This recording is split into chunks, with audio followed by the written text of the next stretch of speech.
पण आपल्या वागण्यानं आम्ही अचंबित झालो. आपण जर जेवण मागितलं असतं तर कुणीही दिलं असतं. असं उष्ट अन्न जेवण बरं नाही दिसत. उष्ट्याची चेष्टा करतोस? तुझं शरीर नाही का रे उष्ट? माईच्या पोटात राहून तिनं खाल्लेलं उष्ट अन्न नाही का खाल्लंस तू? अरे त्या उष्ट्यावर जगलास म्हणून तू हे जग बघितलंस. उष्ट पंकटलाल, हे काहीतरी अद्भुत दिसतंय. अंगाला दरदरून घाम फुटलाय. भर पावसात वीज कडकडावी तसा माझ्या अंगावर काटा उभा राहिलाय. होय पंत, मला हे सगळं विलक्षण वाटतंय.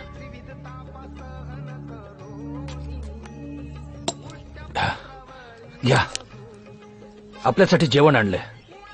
पोटभर खा. जेवण आणलंय. छान छान. प्रेमाची भाजी, मायेचा भात आणि सुखाची पोळी. वेगळं करून कसं चालेल?